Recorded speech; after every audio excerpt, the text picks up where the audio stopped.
Inatakiwa ujue matumizi ya vitu hivi vitatu: Roho Mtakatifu, Yesu na habari ya nini? Na Maria. Na ndio maana Yesu mwenyewe pamoja na mafundisho yake yote, Yesu Kristo ni kweli, yeye ni kweli. Maana yeye ni neno. Yesu ni neno, alafu ni kweli. Neno lake ni kweli. Sio jamani? Yesu anawafundisha wanafunzi wake kweli yote. Lakini kwenye hatua ya kufanya improvement, kukuthibitisha, anamtuma malaika wake mtakatifu. Anasema atakuja msaidizi Roho Mtakatifu. Huyo atakapokuja atawafundisha na kuwathibitishia yote niliyowaambia. Ndio kazi ya Roho Mtakatifu, kuwafundisha na kuwathibitishia. Kazi ya Roho Mtakatifu ni kuthibitishia, huyu ni mtumishi wangu. Huyu ni mtumishi wangu mimi. Haleluya kanisa. Kazi ya malaika ni kupigana vita. Kuna malaika wa tofauti. Hawa malaika wa Mikaeli wa vita. Kuna malaika kundi la malaika Gabriel. Gabriel sio yuko peke yake. Yeye ni yeye ni kiongozi. Malaika kundi la malaika wa habari wako wengi. Sema mimi na kanisa. Jina la Bwana libarikiwe sana. Na ndio vizuri. Kwa kuna maeneo tunaitumia jina la Yesu. Kuna maeneo utaagiza na malaika atuwaombi, ni kosa kubwa sana. Malaika na waombeni mwende. Hilo ni kosa kubwa sana. Malaika ni askari. Na sote askari wanapokea oda. Askari hawaombi, askari wanapewa oda. Kafanya ABC. Wanaanza kwa malaika wa Bwana. Naomba mpambane vita hii. Mkawashauri malaika hawawezi kwenda kuomba. Malaika wanaenda kwa komanda, oda, mamlaka. Ndio watu malaika wa Bwana. Hebu kafumbe mbele. Hapa ni maagizo ya kiroho. Na anayeagiza kumbuka wewe ni mtoto wa Bwana, ni mtoto wa Mungu. Unapoagiza malaika, malaika wanaenda kutii sauti ya mtoto wa Bwana. Unaelewa hapo sasa? Amen. Unaelewa hapo sasa? Mpenzi wa Mungu tukufu na unasikia. Yosa. Unapopigana vita ya kiroho, ni muhimu kujua hivi vitu vya kiroho. Sema tuangalie inaitwa level ya kivita. Level ya vita. Kuna aina mbili za vita ya kiroho. Aina mbili za vita ya kiroho. Ni muhimu kujua level ya vita. Na wewe unapigana vita ya level gani? Pambana nayo. Na level hii hairuhusu hiyo vita. Kwanza inaitwa vita ya wafalme. Vita vya wafalme. Hivi ni vita vinavyohusu wafalme. Kama wewe sio mfalme, usiingie kwenye hiyo vita. Hii inaitwa vita ya wafalme. Unaelewa vizuri? Vita hii ni wafalme. Hamtaelewa sana. Wangapi waishauri wale kidogo pepo pale sana. Kuna mmoja sasa ni mfalme. Mimi ndio baba mwenyewe. Ushauri? Na mapendo kwa sababu naenda tulichuma. Sasa nakuja mwenyewe. Ushauri? Mimi ndio mfalme. Ushauri? Unaona wewe mtu anasema ni mfalme, lakini unaona ni gani? Sasa ufalme unatoka wapi? Maana yake kuna watu wapo kwenye level ya kutembea na anointing ya kifalme. Kwenye ulimwengu wa roho wa kiroho na ulimwengu wa roho wa kigiza. Unaposikia kuna mfalme si kwa kabla ile zao. Anaweza kama mfalme wa elimu anaweza hiyo. Lakini mfalme katika ulimwengu wa roho. Tunasema Mungu wewe ni vita ya kifalme. Vita ya kifalme. Samueli wa pili 11 mstari mmoja tu pale. Hebu nisome nasemaje pale chini. Hata ikawa mwanzo wa mwaka mpya. Wakati watokapo wafalme. Kwenda vitani. Hebu sema wote, ikawa katika mwaka mpya. Tuseme kwa sauti, ikawa katika mwaka mpya. Hapo watokapo wafalme. Sema watoka wafalme. Hiyo vita watoka nani? Unasikia vizuri? Watoto kufanya mabangeti. Hiyo ni vita. Sasa hiyo vita wafalme unataka nini? Kwanza ilikuwa ni mwaka mpya. Ndio. Wakati na kuna wakati wafalme wanapigana, wafalme hawapigani kila mara. Ni watoto kwa jina la Yesu. Ndio kwa jina la Yesu. Wafalme huwa hawapigani kila wakati, kuna wakati wao. Wao kupigana vita. Sijui ni hapo. Ikawa wakati wa mwaka mpya, wakati wafalme wanatoka kupigana vita. Amen. Kwa hiyo vita walikuwa wanapigana wakati wa hapa. Ilikuwa ni vita ya kifalme, sio vita ya watu wa kawaida. kanisa, nitakusaidia katika mambo mengi sana. Sema amina kanisa. Malizia mstari wote pamoja. Anasema, ndio Daudi akampeleka Yoabu na watumishi wake pamoja naye. Yoabu alikuwa ni mfalme, Daudi naye alikuwa ni mfalme. Hao walikuwa ni watu wa mfalme. Sema amina kanisa. Bwana asifiwe sana. Akawapeleka vitani. Wakati wa vita vya wafalme, Daudi akakaa kwenye ngorofa anaangalia hali ya hewa. Na kwa sababu alifanya, alikuwa kamanda wanawake. Kwa sababu wakati wa kuna vijana, mkaa mbaya. Wenzako kutoka vitani, wao wanatoka katika mazingira. Ndio kosa alilofanya Daudi hapa. Ukisoma imani kwa chini, kwa Daudi alikuwa anakaa kufanya na angalia tu mazingira ndani. Lakini ilikuwa ni vita ya wafalme. Walitakiwa kupambana wafalme. Na kwa kuwa alikuwa hajaenda vitani, vita ilimpata mpaka kwenye ghorofa huko. Kwa sababu kimsingi kwa vitani usipojiandaa unapigwa. Umeelewa vizuri? Usikubali kuruhusu mashambulizi unarushiwa wewe. Kwa hiyo ilikuwa ni vita ya wafalme. Vita njema wafalme. Unafikiri wafalme wanaongelea hapo na wafalme gani? Wafalme wa nchi ni wafalme katika ulimwengu wa roho. Ndio maana hiyo sasa vita letu ndani ya mbali ndio wafalme. Maana kuna wakati tunapigana ufalme.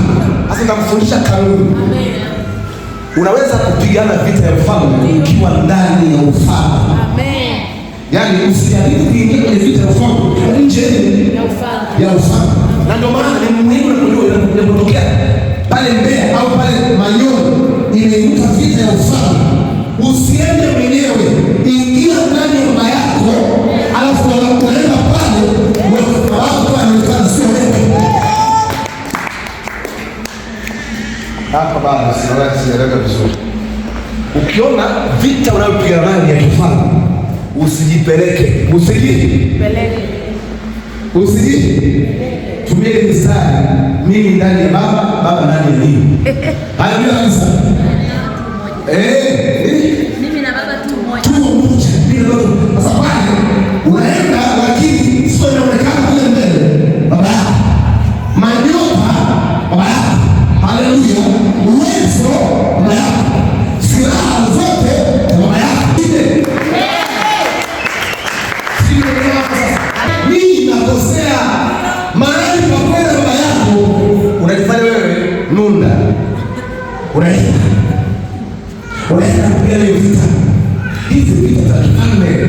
Ukishakuwa ufalme, umejitambulisha kama ufalme, omba nafasi nyingine. Baba naomba nafasi twende pamoja kwenye hizi vita. Kaulize wana manabii. Walikwenda kukata miti kwenye nyumba ya Bwana. Walimwambia Elisha twende pamoja nawe. Kwa sababu kuna maeneo vitu na vitu vitakataa. Tunahitaji mfalme wa mamlaka atoe chini. Hamjasoma hiyo habari? Kitabu cha Wafalme sio? Si ndio? Amen. Wale wanapokuwa likataa wakasema mzee, tunajua wewe tunaweza kukata miti. Ni kweli tunaweza kuangusha magogo, lakini kuna rafu zinakuwa zinatokana za kifalme. Sisi hatuzuizi. Tunakuomba sasa tuwakusii. Twende pamoja nasi. Tunakusii uondoke pamoja nasi. Wale watoto walijua mamlaka yao inayoipata. Walijua kuna maeneo hawezi kwenda. Walijua kuna mazingira hawezi kutoboa. Na ni kweli walipoenda kupata miti, mmoja wao shoka likatulia nini? Ile ilikuwa vita ya kifalme pale ifanye kazi. Sio mtoto pale. Ulimwengu mtu aliingia pale. Mtoto akamwambia tu bwana wangu. Shoka iliazimwa. Bwana asifiwe sana. Bwana wangu. Shoka ilifanya. Muangalie mfalme halili. Mfalme halili bwana wangu. Anaweza ili tupo wapi? Niliingia wapi? Alafu anachukua tu kifungo chao. Anakionyesha pale shoka ni hapana. Ndio ujue kuna maeneo usiende mwenyewe. Nataka nikuonyeshe hawa yako wa kiroho. Athari zake ni mbaya. Kwa sababu familia yako tu ili uweze kutoka pale ulipokuwa. Shoka lile ni lazima. Hamsini. Mnakufa ataishi ngoni huko Morogoro. Unajimiza uli bwana wangu. Kuna maeneo zungumza kama mpaka mafuta. Hao ndio wana wa manabii. Maana walikuwa ni watoto wa manabii, wana mafuta ya nabii. Tena ukisoma kwa hiyo utagundua waliwahi kusema hivi, tunaona baraka na tunaimba. Walikuwa na macho ya kuona. Tunajua neno macho ya kuona. Yako macho ya kuona. Lakini macho yako yanaona hayaoni sawa na wafalme. Kama unaona mpaka zizi, mimi naona mpaka Mbeya. Naona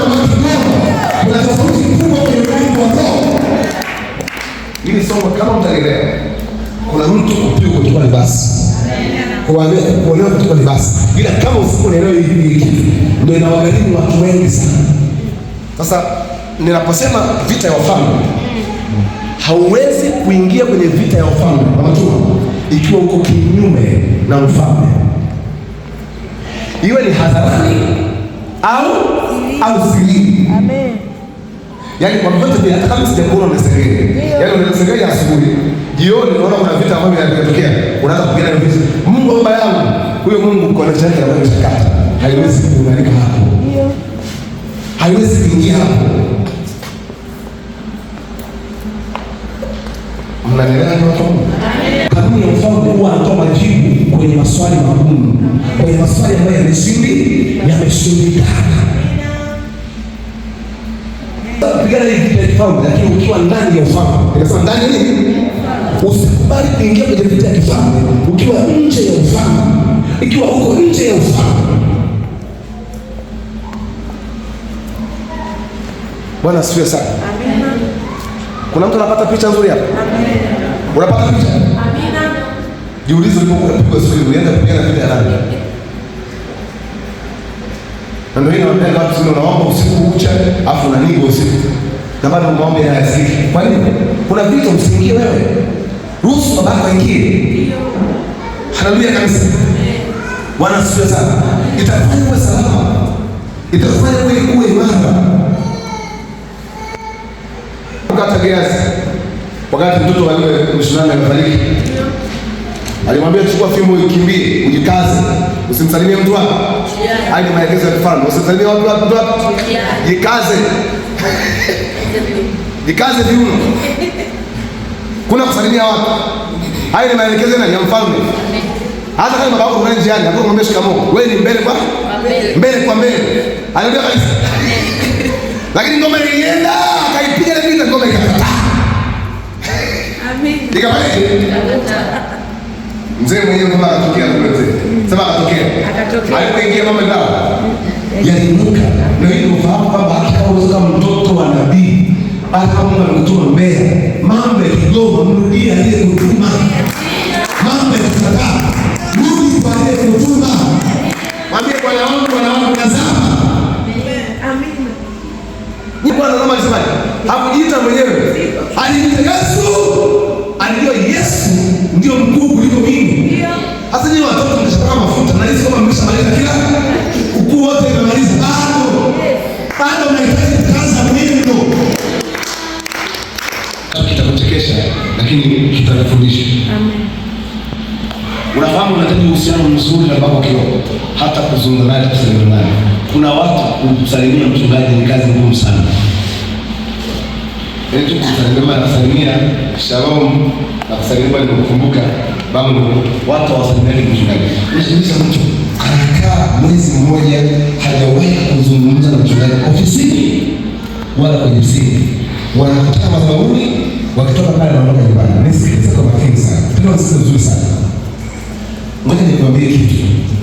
Kadiri unapotengeneza uhusiano na wafalme, unapotengeneza uhusiano na baba kiroho, kwenye ulimwengu wa roho kunakuwa na harufu ya kifalme unatembea nayo. Kwenye ulimwengu wa roho, sio ile ulimwengu wa roho. Hivi unafahamu unaweza kuongea na mtu wako kuongea kitu cha kawaida kabisa. Alafu kuzidi kapata tabu. Unafahamu hilo? Ninakumbuka siku moja mtu alikuja hapa, nilimpigia simu. Na nilimpigia simu wiki moja kabla. Nilipompigia simu tukaongea naye. Tukaongea kawaida, sikumwambia kumwambia. Wakati siku moja na sana, tulikuwa Loveless alikuwa shule. Akasema, shida ni babake alinipigia simu. Walipompigia simu akaharibu kila kitu. Yaani kumpigia simu kuzungumza. Kumbe vitu vikaharibika. Maana katika Mungu kuna wakati shetani anakutenga na baba kiroho ili usipate connection ya kiroho. Bwana asifiwe sana. Unakuwa mpweke. Unajikuta na mambo unayakosa. Sema amina. Amen. Sema amina. Amen. Ilikuwa wakati wa mwaka mpya, wakati wa ufalme wanatoka kwenda kupigana. Wafalme wanasema wapigane hivi. Na ndio maana wako hawezi kumwomba kila mara. Mimi sasa nilipofika sio mwanangu naomba kabla ya wewe.